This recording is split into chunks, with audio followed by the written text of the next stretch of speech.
Hi, welcome to the Beginner's Guide with some friends to come along on this journey. Hello. I'm beginner. Sea Dog and Apollo. Okay, I came to want to play this game because I saw someone stream it, and I didn't see much. I just kind of saw them talking about the game at the end, and it gave me an idea because they talked a lot about creativity. For people who don't know anything more about me, which I guess you don't, I do try to do art, and I do try to draw. I do try to be a creative person. And an animator. And a musician. They're trying to hype me up. But I just thought it would be cool to see how I get reaction out of this game. I also know that Apollo is a great writer and just... Hobbyist storyteller. Yeah. Is how I put it. But he's really good at it. And you have like a fucking good imagination. You do. I mean, you've seen the extent to which some of my older worked on stories develop. Yeah. Like, I showed you nothing from the biggest projects folder. I showed you scraps. So I want to see that. Nah, go ahead and skip mine. Go ahead and skip mine. So we have two excellent creative people here, and Don't hit me with the resume. I'll skip the resume. My resume is blank. I am new. I am truly the beginner in this situation. Hello. We're just trying something. We're just trying something new. But nah, we're just... I don't know. I just want to see where this will lead my mind. Yeah. But basically going from very creative person to a pretty decent creative person to a not really... I'd call it like two different schools of creativity. Yes. Compared against a control. Because then we also kind of... A control group. You way more than me, but we also overlap a bit in musicality. Two creatives, a control person. I just want to see how we each react to this game. Because it was interesting to see how people talked about it in that stream. So, we're just going to get in here and see how it treats us. Game. Hi there. Thank you very much for playing The Beginner's Guide. My name is Davey Reedon. I wrote The Stanley Parable. And while that game tells a pretty absurd story, today I'm going to tell you about a series of events that happened between 2008 and 2011. We're going to look at the games made by a friend of mine named Coda. Now, these games mean a lot to me.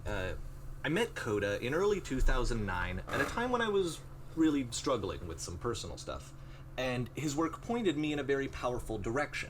I found it to be a good reference point for the kinds of creative works that I wanted to make. So just to start you off, this is, I think, the first game he ever made. It's a level for Counter-Strike. You can look around here, by the way. I was about to say that as a joke. Mostly it's just Coda learning the basics of building a 3D environment.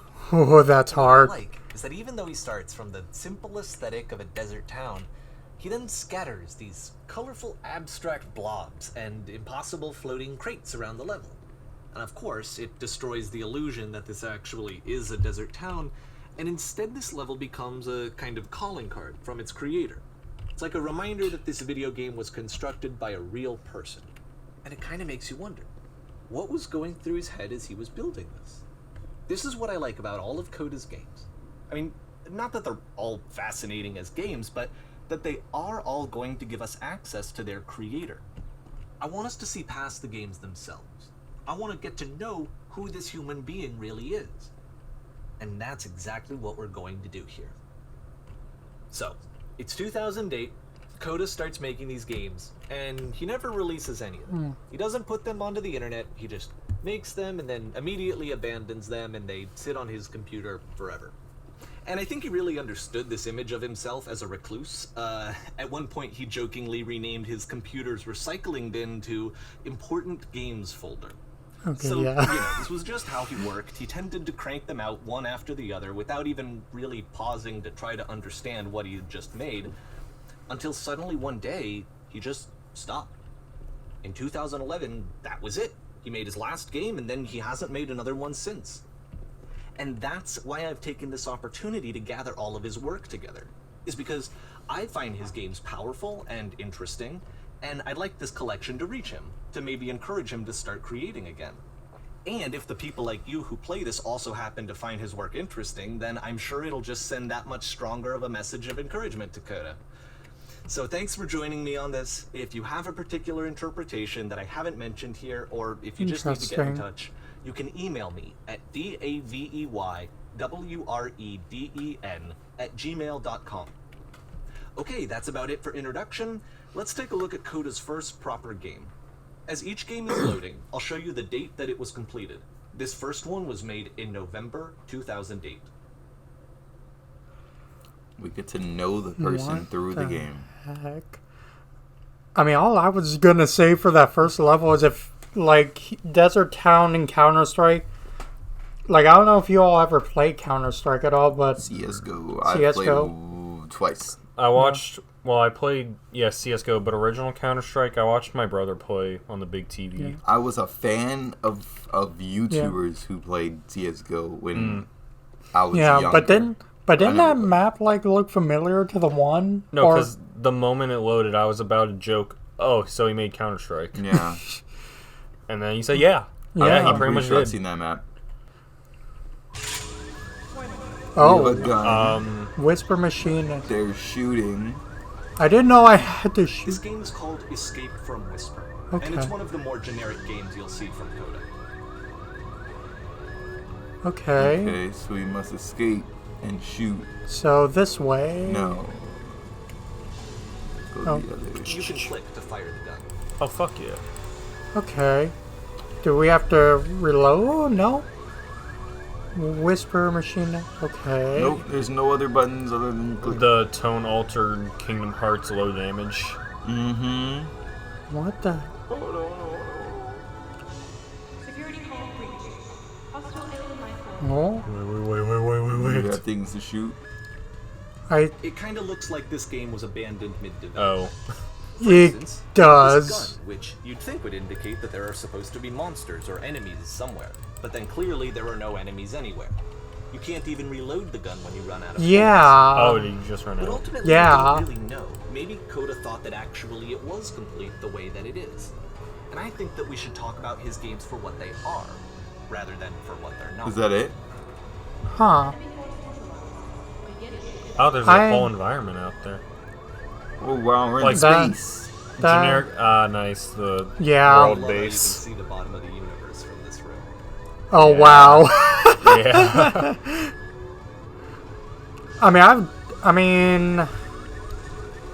I've done a little bit of like stuff in Maya and stuff, and yeah, it just.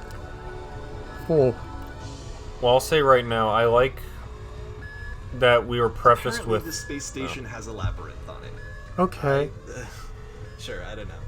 There's really no reason for it that I've ever been able to discern, so in the interest of time, I'm just gonna skip you on past. No, I want to Okay. go through it. Well, what did you want to say? Or if you'd really like to solve the labyrinth, you're welcome to do that too. I was gonna say, because he prefaced it with none of these games were ever released. Yeah. And that's part of the charm of it, is he got what he needed out of each one. So if this turns out to be like an evolution of his skills, then we just kind of see each stage in that 3D modeling, environment building. That was done in the first one. This one gave you, what are they called?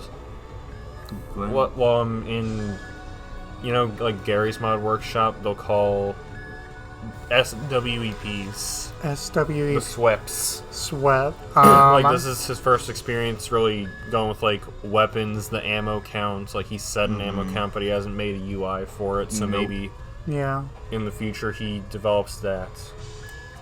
That makes sense. Okay. It does. Okay. It is very interesting. And everything is just evacuated immediately. This is the part that's interesting. The game has this narrative about the Whisper Machine and how it has to be turned off, and then you get to the engine room. Okay, what were you saying again? No, I was just reading. It's Whisper Machine evacuated immediately, so it seems like you're a race against time. The action. This would be classified, I guess. I mean, maybe it's an adventure, possibly too. Definitely an adventure. I mean, it's definitely like having like that Half-Life feel to it, and honestly, I mean, I still need to beat Half-Life. I feel like... Hey, you there, in the engine room. You could save us all. That beam is powering the Whisper machine. We could disrupt it by introducing a great enough heat signature. Oh, we spent all our bullets. Your body could stop the beam. Oh, fuck. It's so much to ask, but for all of our lives, would you do it? Could you give yourself? Alright, go commit suicide. Yeah. So, wait, did you have something else to say? I mean, it's gone now. I'm We're sorry. about a self-sacrifice. Sorry.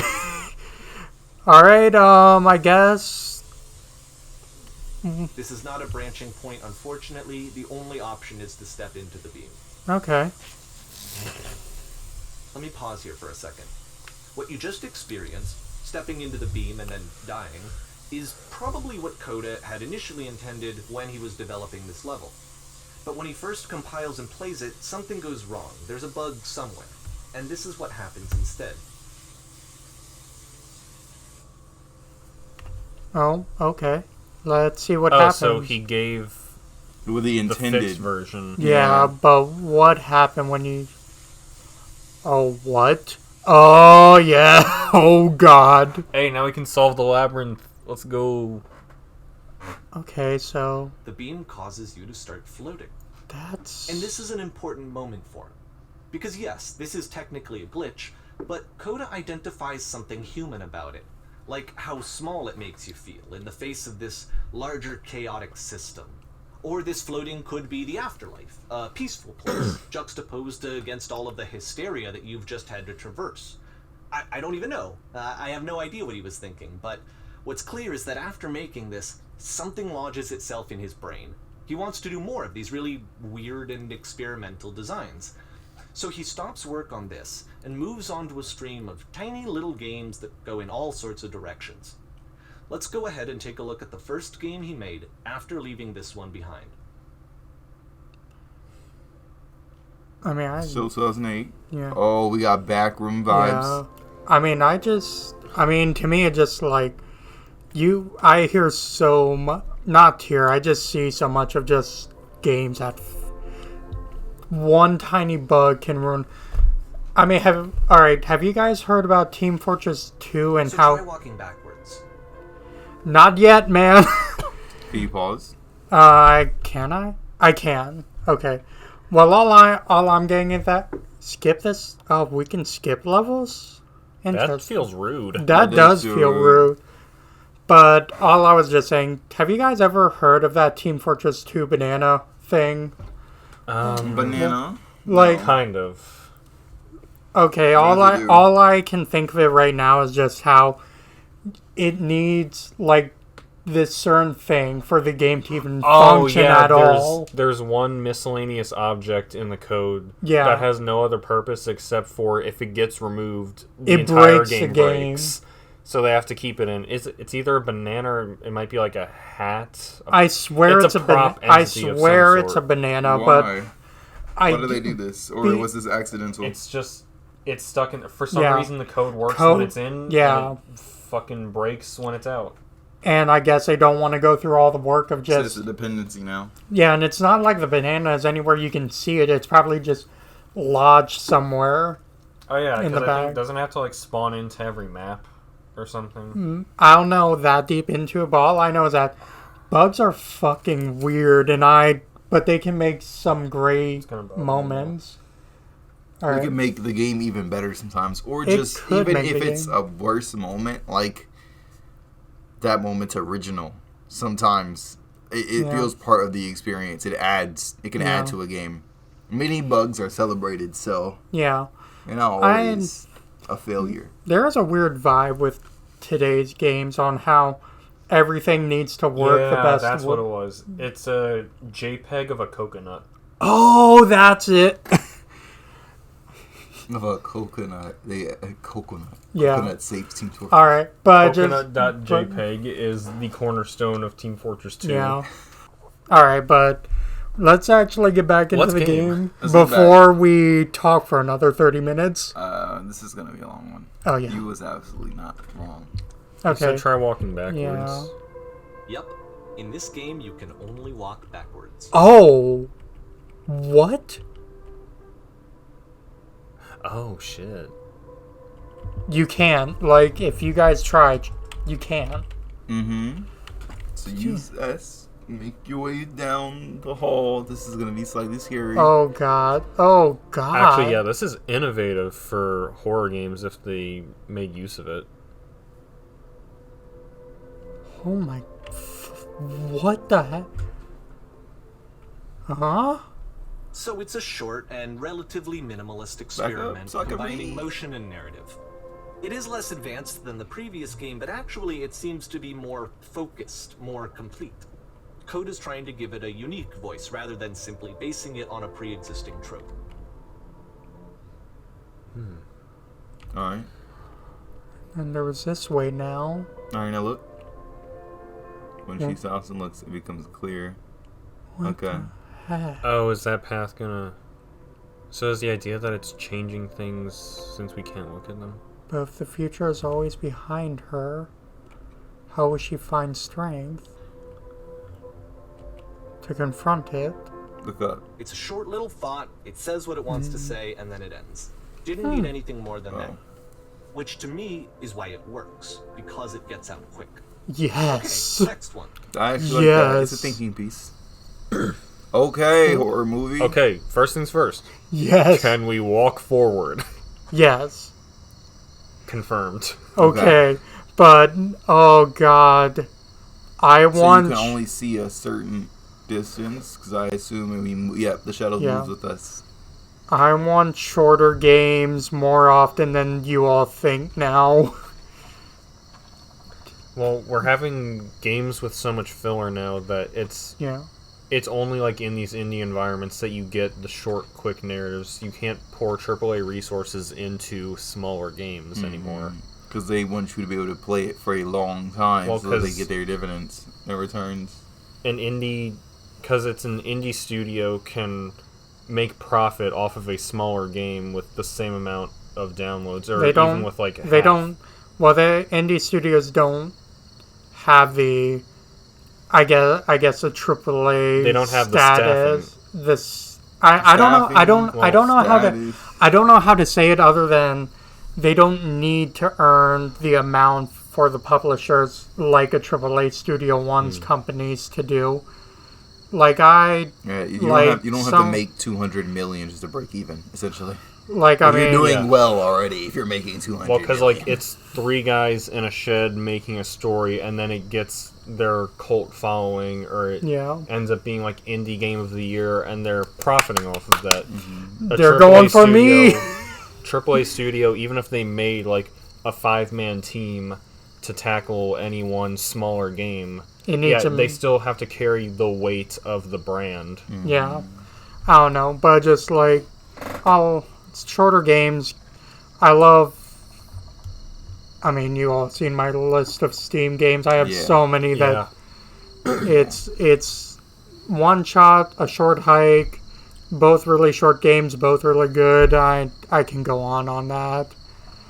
Now some indie games though are trying to do a lot of roguelike kind of things, but we'll get into that topic if it comes up later on. You're now entering...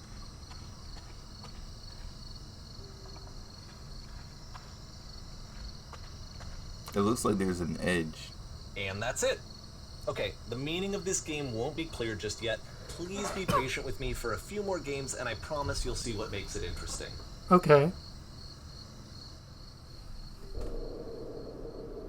Oftentimes, Coda would put bizarre titles like this one at the start of his games. I wish I'd known him at the time that he was making these early games. He would really only talk to me about his work as he was making it. Once he stopped work on a game, that was it. It was dead to him. And I don't agree with that at all, but what are you gonna do? Oh, I was hoping it was an escalator. So you're just gonna walk up? Imagine you find nonsense in every direction. Imagine you find a hidden achievement around one of the corners. Okay, fellas, it's tempting, but there's actually nothing over here. Fellas, which of y'all played Roblox? growing up. Imagine finding an old school badge. Oh no. Remember you had to run into the badges? Yeah. Damn, that was peak gaming for elementary school. Yes. I miss Roblox, OG. Huh? Wait. But, I mean, Roblox is still going. Once you've been slowed to an absolute crawl, the door at the top of the stairs opens. So why, if Coda's not showing these games to anyone, why bother opening the door at all? Well, to show you, I'm modifying the game here so that when you press enter, it'll bring you back up to full speed so you can enter the door for yourself. We play as the dev intended. No, go. Because it also gives us time to talk. Yeah. Well, I'll hit enter then. That's true. No, I feel like, because the whole thing is, we're talking about this from the context of why make these games for an audience, and the fact is he never released them because he's making them for himself. So the door is symbolism for him alone. It is, wow. You know, actually, this one might be about why he chooses not to release anything, why he doesn't try to develop his portfolio. It's just, it seems like such a slow crawl to get to the point of, like, credibility, of the level of competency that he wants to reach. In every direction. Why are you hitting points about me and my own, like, why I don't even try to make art that much, and the most anyone sees are the thumbnails, and that's because I want to make something cool at least for that. No, I'm hitting points about myself. I'm hitting points about I could start developing chapter scripts for these stories well in advance. I could have entire arcs planned out by now, but I'm held back by this spirit of collaboration, at least in my case, that, like, I want for someone else to be involved in the process to help make the characters their own so they get invested in it. Yeah. And it's like, at what point do I stop caring about that and want for it to be my story? At what point do I just want to see my story out in the world? So you ask yourself, like, collaboration's important to me, but at what point does it become a chain? At what point does it weigh me down waiting for the good collaborator? And how much faster could I be moving if I just tackled the difficult skill of, like, developing my own art style or something, if I really tried to? Okay. Yeah. Alright, I can probably... I can have a lot for this, but I will hit enter and keep going, because it'll probably get brought up later on. Oh.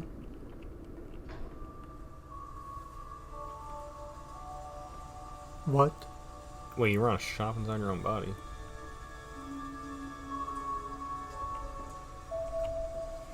What? Stand on... A room that's warm and nice and filled with little ideas for games. Yep. Oh, press U to surrender is... Coda would often tell me that he didn't mind if people thought of him as cold or distant.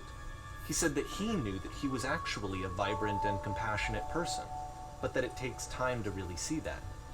It can be a very slow climb to get there. Shit. God, there is no better indie title I've seen than Press U to Surrender. Yeah. Press F to pay respects. Ready, set, fish. For God's sake. Press P to push. Or I think it's P to use. Okay. Cement walls always makes me think of guns. I don't know why.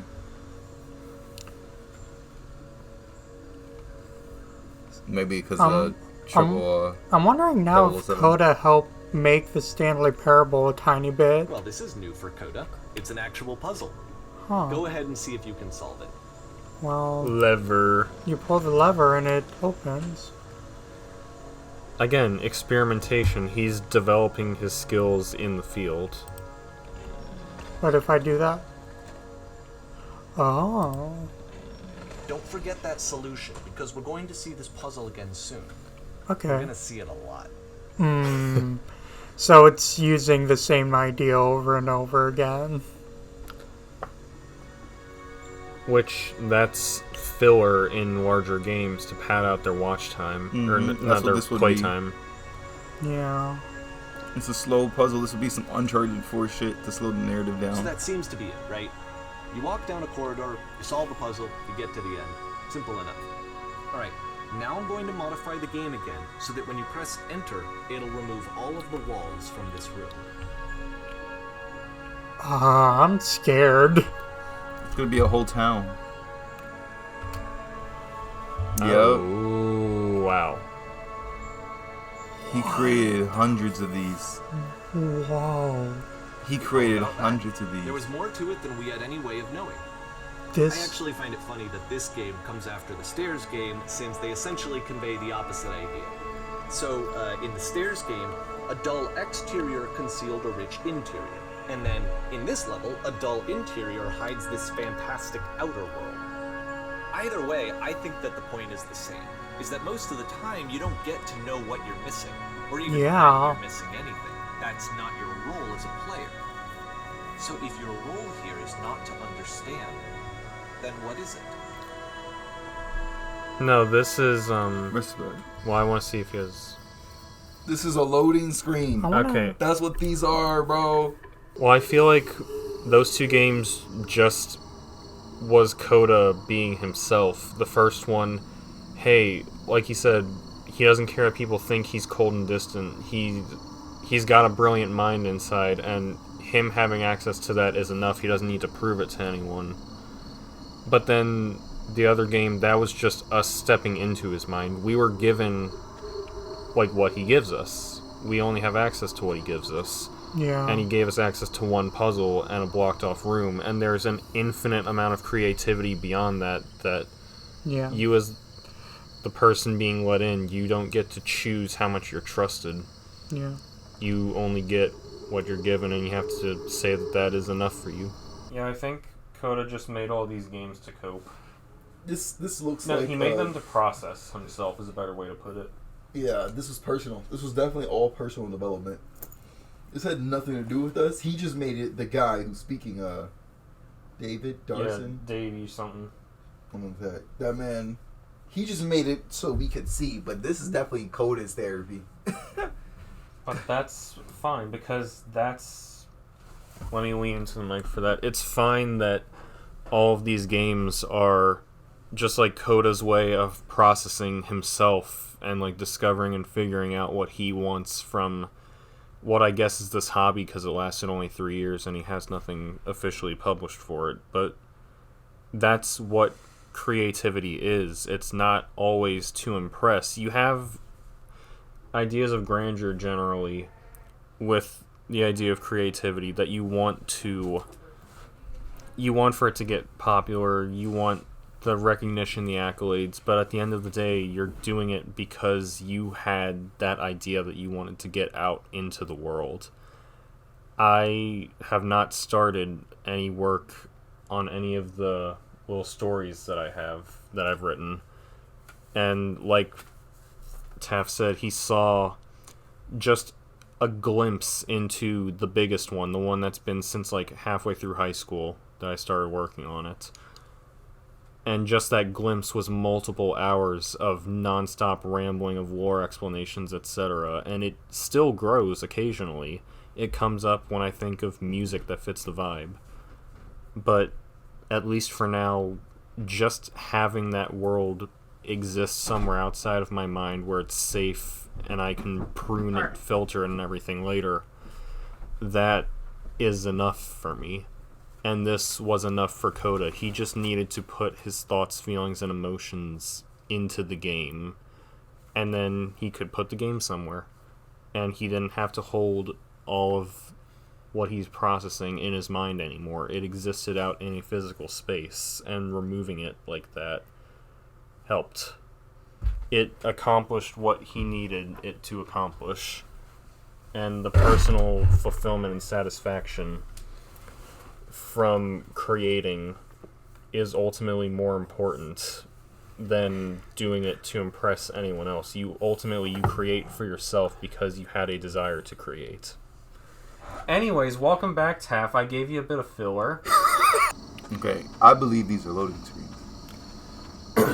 You are now exiting. I think yeah, we just entered and exited his mind. This, combined with the entering game from earlier, tells us that Coda believes his games are connected somehow. It could even be that the stairs game and puzzle game are literally connected in between this and the entering game. There's a bigger picture that all of his games are meant to play a role in, some larger meaning that we won't be able to grasp until we've seen all of them. And once we have, we can step back and start to understand what exactly that bigger picture is. March 2009. Okay, we've jumped to March. Then again, that is one thing, is that the Great and Lovely Descent. Courage? Or what you guys said about, I don't know if I put it in or not, but they were talking a little about how it was 2 months making all these short games and stuff. I guess once he starts making even a tiny bit bigger games, it'll take much longer than a couple months to make. But then we can't guarantee that his scale ever goes up because he's addressing individual topics in these games. Multifaceted, but ultimately individual topics. And they're all each their own. It don't seem like there will be any similarities. Every video game runs on what's called an engine, which determines what the game can and cannot do. So in other words, the engine is a set of tools for game development. Yeah. That's facts. To make all of these games, Coda is using an engine called Source. Like all engines, Source has certain things that it does well, and it has certain things that it does poorly. One of the things that it does very well is boxy linear corridors. That's why so many of Coda's games are set in these large, flat, empty rooms, is just because he's working with what the engine does well. Yeah. The tools available to the creator shape what kinds of creative work they're going to end up making.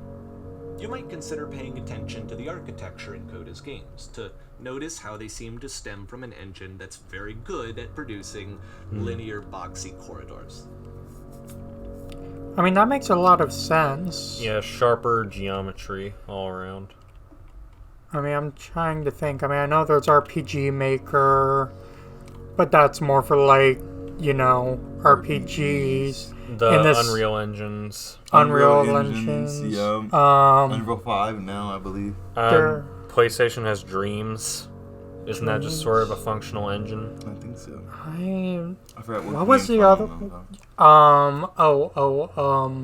Fuck. What is the engine that, like, Hollow Knight was made on? Because that was different. Bug Fables was made on the same engine. I'm looking this up now. Yeah. There's a couple of different ones. Yeah, there's a lot of different ones. And yeah, some of them get developed because they're what allow certain genres to thrive. Mm-hmm. So they have more work. Unity, that was the one. Unity always. Unity's one of the big ones. Yeah. But Unreal and Unity. I feel like Unity is like the cornerstone of 2D, I'm pretty sure. Inscription is made on Unity. Never mind. I don't know what Unity's for then. Unity is something you cannot believe what's made on there. But this is interesting. Source is an interesting one too. Oh, you know what it makes me think of? It makes me think of, what are they called? Like, because it is just kind of an extension of it, the coding languages. I forget. Java, Python. Java, yeah. Well, I forget what project it was, but I think it was an indie game that was made, like, entirely in assembly, which is, like, the most basic. This tells this to do this, and this tells this to do this. Like, there's no interpretation of shortcuts in it. And it's like, yeah, if you break it down to the simplest level, possibilities are endless, but the workload increases. That's how these other engines get developed, is you want cut the shortcuts. Down the workload. Yeah. Alright, let's go down these stairs and see what... Stairs into the Great Descent. Hill. The Great Descent. Oh, wow. Okay. Wow, don't fall off. Fall off. Can you even hop? Yeah. Oh, shit. This is cool. Oh, I felt like I almost... Speedrun. Jump down. Oh, fuck. Oh, but motion blur. Motion blur, okay. So there's an acceleration mechanic. Which, yeah, you missed that. Fuck. Oh. Oh, but it all comes down to this anyways. Okay, and there's no damage. I mean, I don't think you were meant to die in a game like this. No it would fall be hilarious damage. if you had a death screen in this game. That would have been... Okay, no fall damage, so... I guess it wasn't either programmed in or just... It wasn't finished. Yeah, I didn't. I don't feel like there was a programmed like fall damage at all. He added acceleration of speed. He added if it notices you're falling, you get motion blur. So that's cool. Yeah, added camera effects. Like, he's putting more and more into each game. Lighting on this one is killing. And I'm gonna guess one thing from Coda. He doesn't think this is as good as any of the other games he's made. He thinks the staircase is way better. No, he's just gonna make a game that shows how well his progress is, but he's gonna look at it and be like, I'm making not as much progress as I think I am. Mm-hmm. And that's why he abandons them so quickly, maybe. You can, and... This one, I like this one. This is really cool. And you can see the actual, like, cool things he's done here and what it is. But the Coda, probably in his mind, he's like, okay, I'm not really seeing as much improvement, even though everyone else can. Because the creative vision gets stuck in your head. You get attached to the vision you have. And then when you can't realize and bring that vision out to wherever people can see it, you just get unnecessarily frustrated, even if you made something sufficient to like convey what you meant to convey. Like, I can actually look back at some work this year that some aren't like pieces I made, and I can definitely see it now as I've actually gotten better. But when I looked at it at the time, I was like, I don't think I'm doing much better than I was 6 months ago. No, but now that I look at it from like the one I said was 6 months ago to the one that is now 6 months ago, like, wait, I actually was getting better. Mm-hmm. It's always a harder read than you can ever realize, especially when you're the creator. When you're in the driver's seat, you cannot return now. This might be adjacent to that topic, but I just... Okay, we go left. Okay. Oh, we go to jail. What? Oh, what? I mean, this man's subverting my expectations. What can I say? Can I get off? Why? Okay. Okay. Why am I going to jail? This prison, funny enough, in Coda's original design, the doors stayed shut for a full hour before letting you go. What? If you don't mind, I think we're gonna skip that. I'm kind of happy about that. Yeah. So he timed it for an hour. What was... This is something that he and I used to argue about a lot. You know, whether a game ought to actually be playable. Whether it means anything if no one can get through it. And I would always defend that, you know, all this work goes into the game, why not make it playable and accessible? And so we just got into heated arguments over it, and there was one time that after one of these conversations, he went home, and a day or two later, he sent me a zip file entitled Playable Games that was full of hundreds of individual games, each of which was just an empty box that you walked around in and nothing else. I love that. Believe me, I played every single one of those just to find out if there was like a gag hidden somewhere. There wasn't. Okay, so this again, is just... you create for yourself. You don't create for others. It doesn't have to be perfectly playable and accessible. It serves to satisfy your creative tendencies. The Great Descent. With the awkward space. I just... vibe going on, sci-fi feeling right here.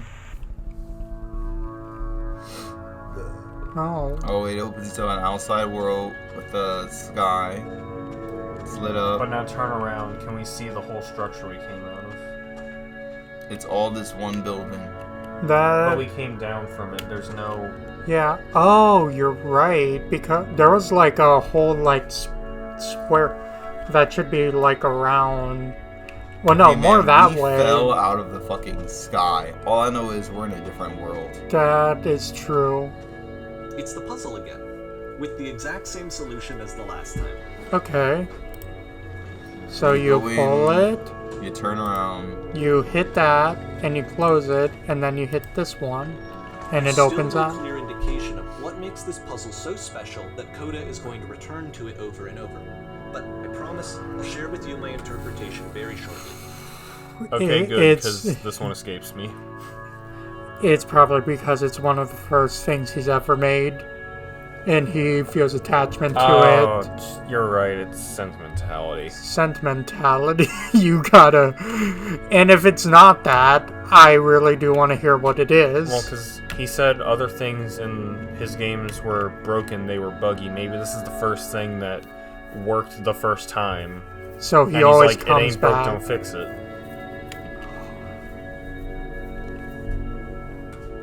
If it ain't broke, don't fix it. Hello.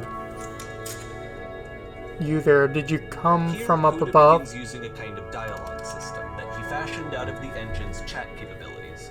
Use the 1, 2, 3 buttons on your keyboard to respond. What was up there?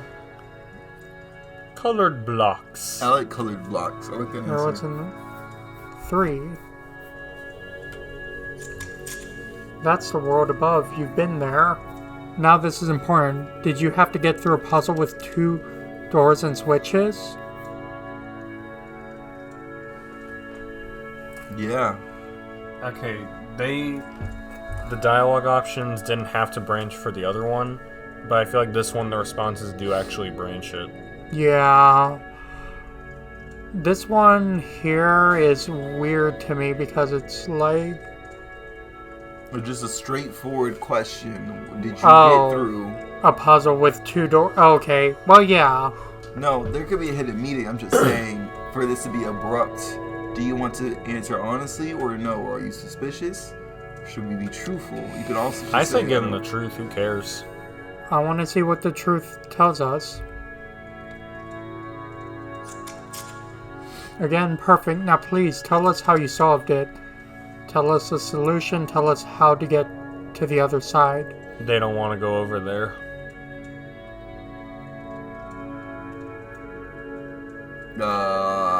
I didn't solve it. How I solved it, you have to lie either way, or trust me, you don't want to go. I would say I didn't solve it. Somebody else let me in. Okay. You didn't solve it?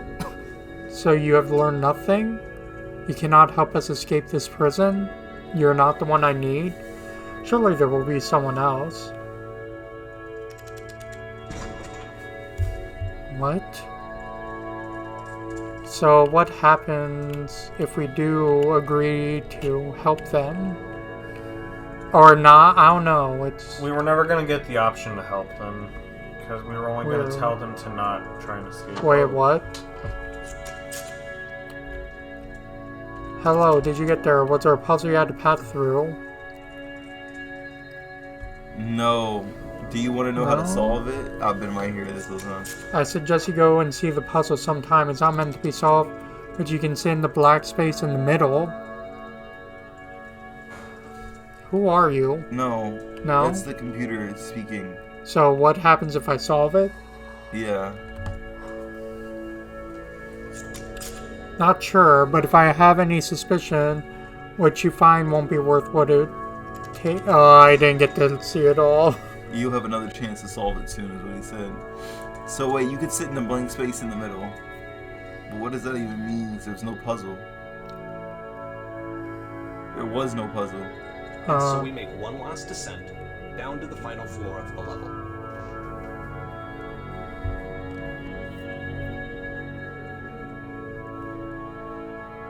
Wow, this really is the descent. Okay. This is horror levels. It's a lamppost. Okay, I can't tell you quite why, but for some reason, Coda fixates on this lamppost. It's going to appear at the end of every single one of his games from here on out. I'll tell you what I think. I think that up to this point, he's been making really strange and abstract games with no clear purpose, and maybe you can only float around in that headspace for so long. Because now he wants something to hold on to. He wants a reference point. He wants the work to be leading to something. He wants a destination, which is what this lamppost is. It's a destination. We're going to see it in the work as well. His games are just going to become a lot more cohesive, a lot more fully developed, with more of a clear idea behind them. And as we go, that idea will get clearer and clearer and clearer. But the destination stays the same. You're going to the lamppost. I guess so. Okay, we're in April now. It's only been a month. Huh. The game is connected to the internet. It kicked us out. This game is connected to the internet? You go around, you can leave notes. All notes you see are left by other players. Dead, Left 4 Dead, Dead Space, Dead Souls. Dark Souls? Oh, Dark Souls. Nice room, not. Damn. He made this. He did So first off, I'm sure you can deduce this, but this game is not connected to the internet. Yeah. All of the notes that you're going to see have been written by Coda. This was actually the first game of his that I ever played. This was shortly after I met him at a weekend game jam in Sacramento, where I grew up. I saw him working on this very level, and it was just so different from anything that anyone else was doing. So right away I was like, I have to be friends with this person. In retrospect, I think I was probably a bit too pushy, trying to get his attention. I was over-enthusiastic. But he was very gracious about it and very patient with me. And I cooled off eventually. Oh, feel free to skip over any of these notes if they're not doing anything for you. Nothing extra is going to happen if you read all of them. Either way, to me they convey a sense of loneliness. I see this person who's filled with thoughts and feelings and beliefs and has no way to express them except as scattered and unheard voices in a game that wasn't meant to be played. He made all of Balls. It's ironic, Thumbnail. that in playing this game and seeing how alone Coda often felt, that we get to know him better and actually kind of connect with him. And I have to be honest with you, this idea is really seductive to me. That I could just play someone's game and see the voices in their head and get to know them better and have to do less of the messy in-person socializing. I could just get to know you through your work. I think this is why I always liked Coda's games so much, is because it felt like they let me have that connection. I felt as though he was inviting me personally into his world. And then I feel less lonely too. I don't feel... I'm planning on ripping my eyes out. What the... No, that made a really great point, though. In any story I write, there's some degree of myself I want to put into it. There's the idea that any character you create, since they are created through the lens of you, no matter how tropey they are, they still end up reflecting a part of your personality. Yeah. And that's one of the beauties of creating to me, is like, I can make a story that's set in the afterlife, and I'm not saying anything outright, but you get an idea of how I view death. Mm-hmm. You get an idea of how I process that topic. Always, that's the easiest one to bring up because I have a few stories that trend like that. I can.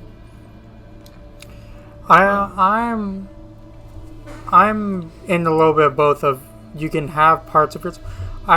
I like creating, and I've always liked creating because I wanted to see if I could create something that's less me. It's, or like not that's not me, but more of like, I can create a character or something that's not me. That's some totally different character that maybe is either a side of me that I don't show at all, or maybe it's a side of me that I wish I could be,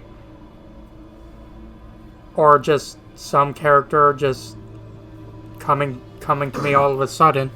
I think that's why I started wanting to create things. I did start thinking of creating when I did some writing, just some writing, and then I went to different paths because I never thought I'd be good to just write, because I didn't think I liked books enough, so I didn't read a lot. So I didn't really think, okay, writing's probably not my path. I was also as in music a little bit, but that's another thing. Juggling. Yeah, juggling. And it took me just a couple of years ago to just start drawing and to learn that visual storytelling is what I want the most. Photography, I was a little bit into photography, and I even took classes and stuff in that.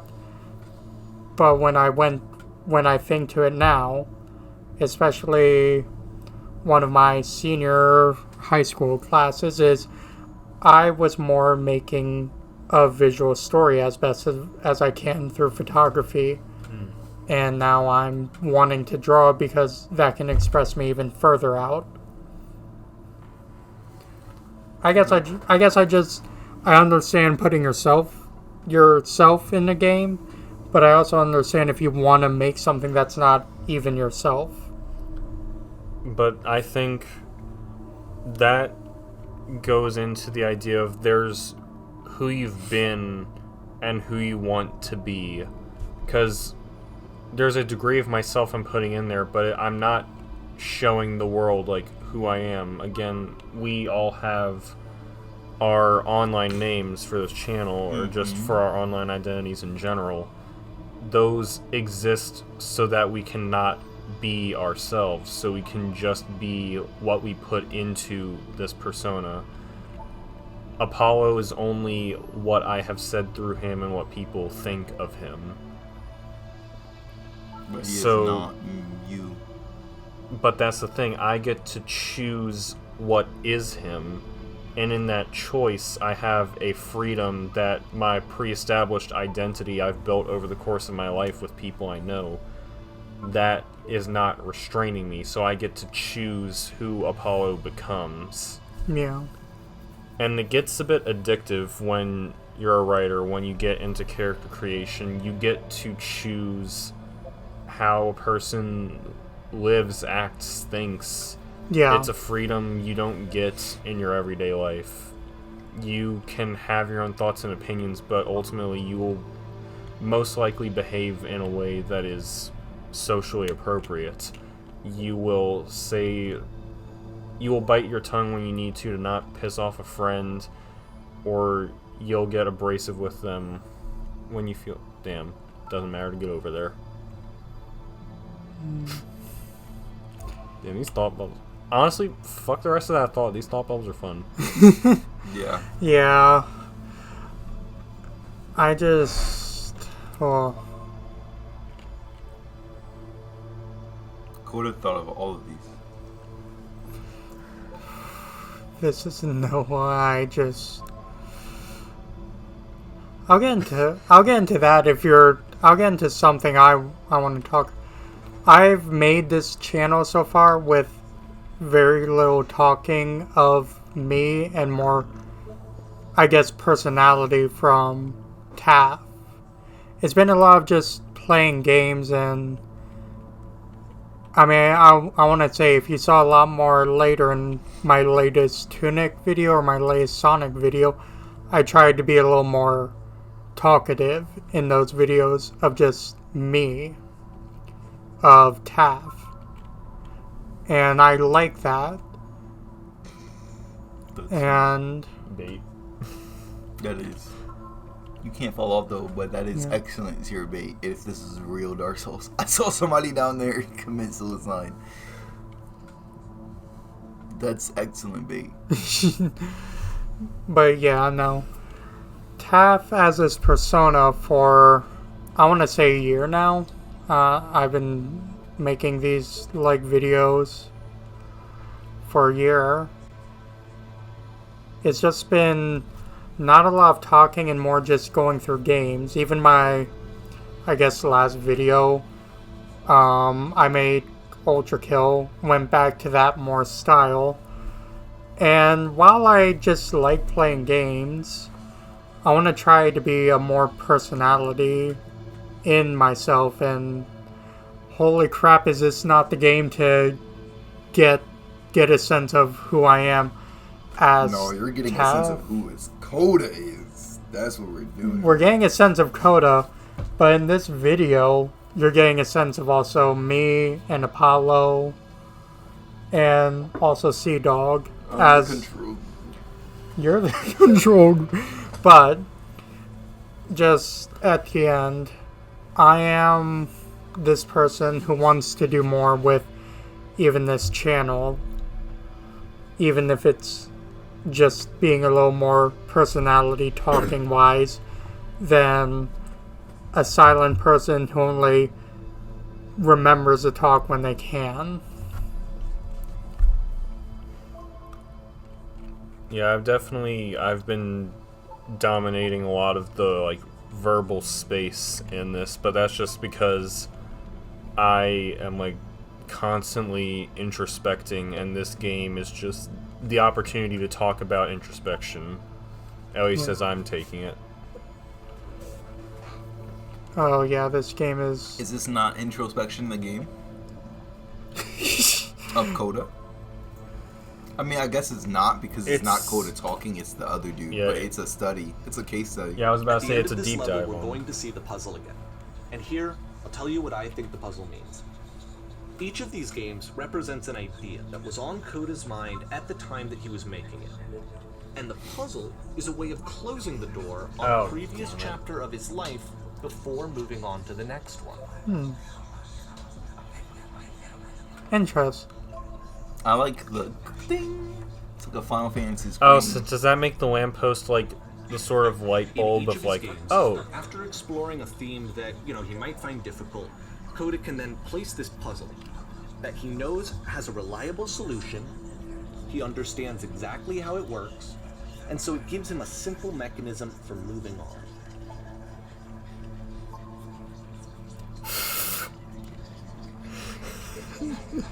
shit. Help. Dev, And please. because there's this dark area between the doors, a space between spaces. Oh, this Before is the you dark move space. on, you get to pause. Just for a moment, a few seconds to reflect on and let go of the events that led you here. Huh. To step back and connect the pieces together. To grasp at that elusive bigger picture.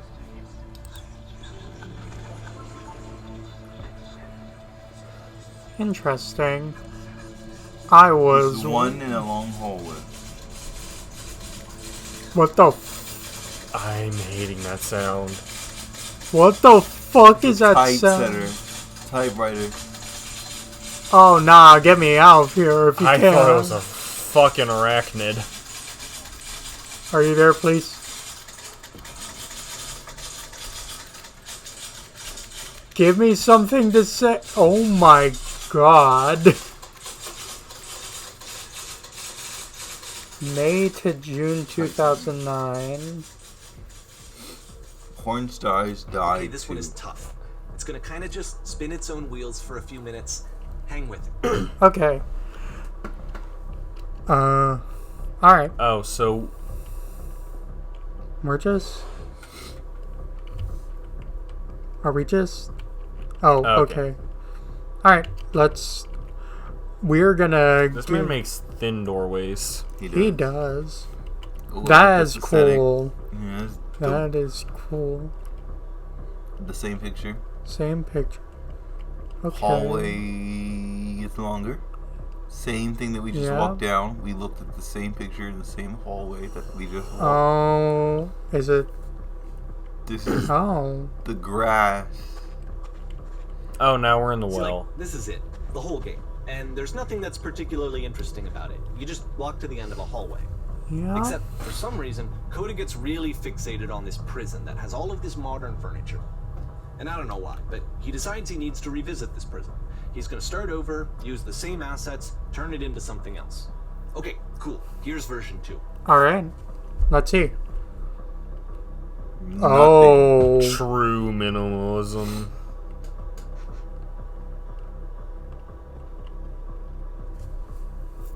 Put a giant hole in the ground. Well, how about TV with surround sound? We can. That sounds a logical choice. Okay, now what about along the wall of the room? Tense. Oh, so is this like the illusion of choice? I'm guessing. One picture with the horse.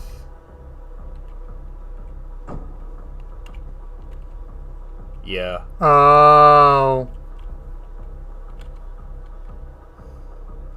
Let's just go with anything.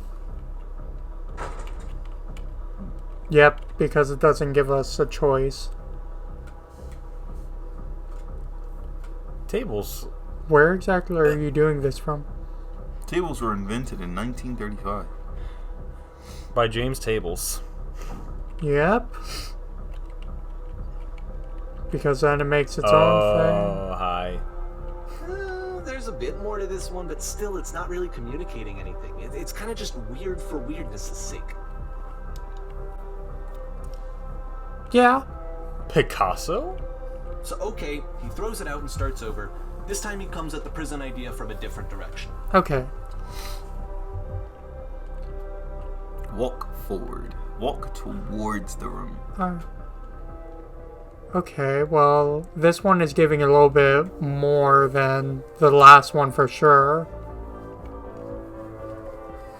Click on the table.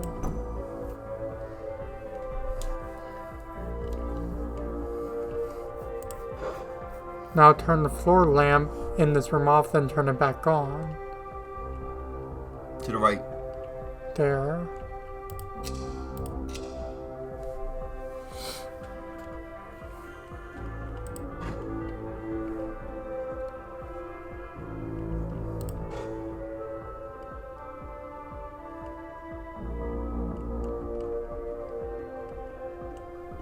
This one's...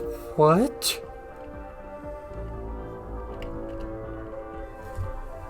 Huh. That was a weird one. And of course, now the table is gone and you can't begin the chain of events to escape. Here's a version where there are no bars, but you can't actually get to the well. And then a version where the inside of the prison is the outside and the outside is the inside. Oh. Let me just blink you real quick through a few more of these. I mean, he really unloaded on this prison idea. There's Oh, well. Personally, I think it's awful to watch this.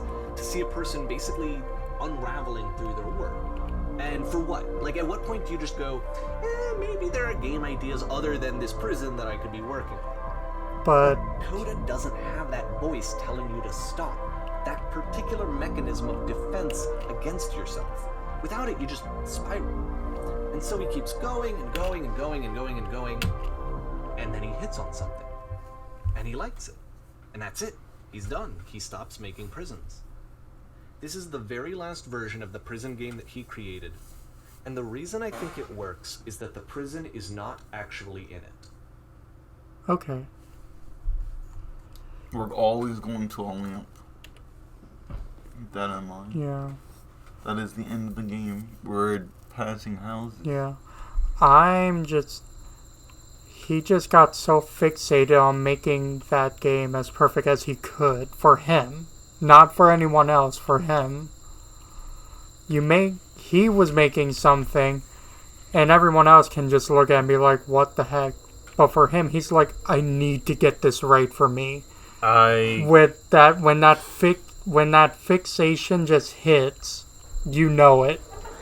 Well, because I can relate to that one. That's another argument for, well, why haven't I actually done anything with any of these stories? It's because once I finish the product, it's the finished product. Okay.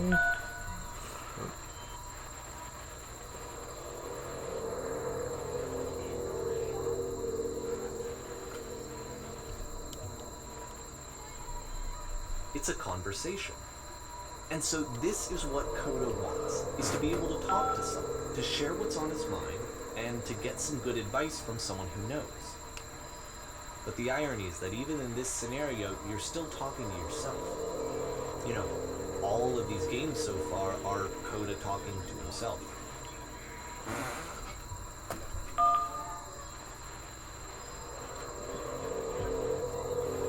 This is... feel any different?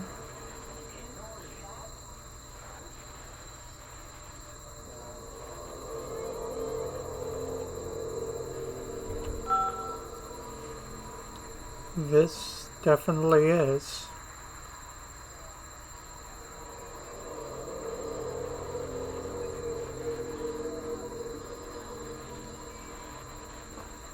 Remember to enjoy being who you are right now. It won't last.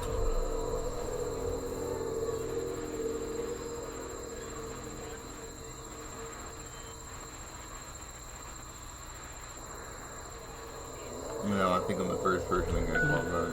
Yeah.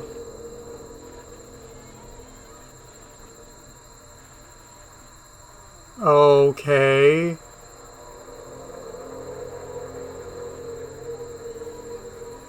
Okay, this is, To get out to of get... the game, you need to be sincere. Tell me how you feel right now. Just talk for me a bit. Talk for me a bit.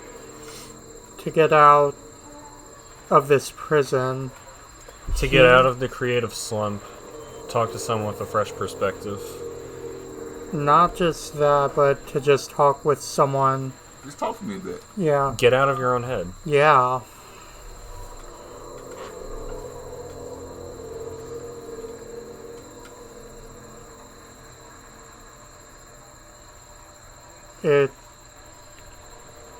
Listen, you can't know until you're out, but I promise it works.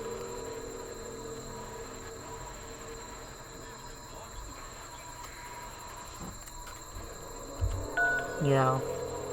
Okay, this definitely... okay. I can see why he considers this a fitting conclusion to the prison games. After all of the obsession and frustration, just to be told by someone you can trust that things are going to be okay. Wouldn't that be nice? Yeah. And it makes a lot of sense for Coda, it seems. So what would it look like if Coda wanted to make a game about talking to someone other than himself? Wow. Tundra. And it looks beautiful. Thank you all for watching this first video on the beginner's guide. We're going to do one more part for this video because heard it was really short. Trying to keep my videos an hour long at most, because I've noticed longer videos don't do that well. But thank you for watching. We'll come out with the second part very soon.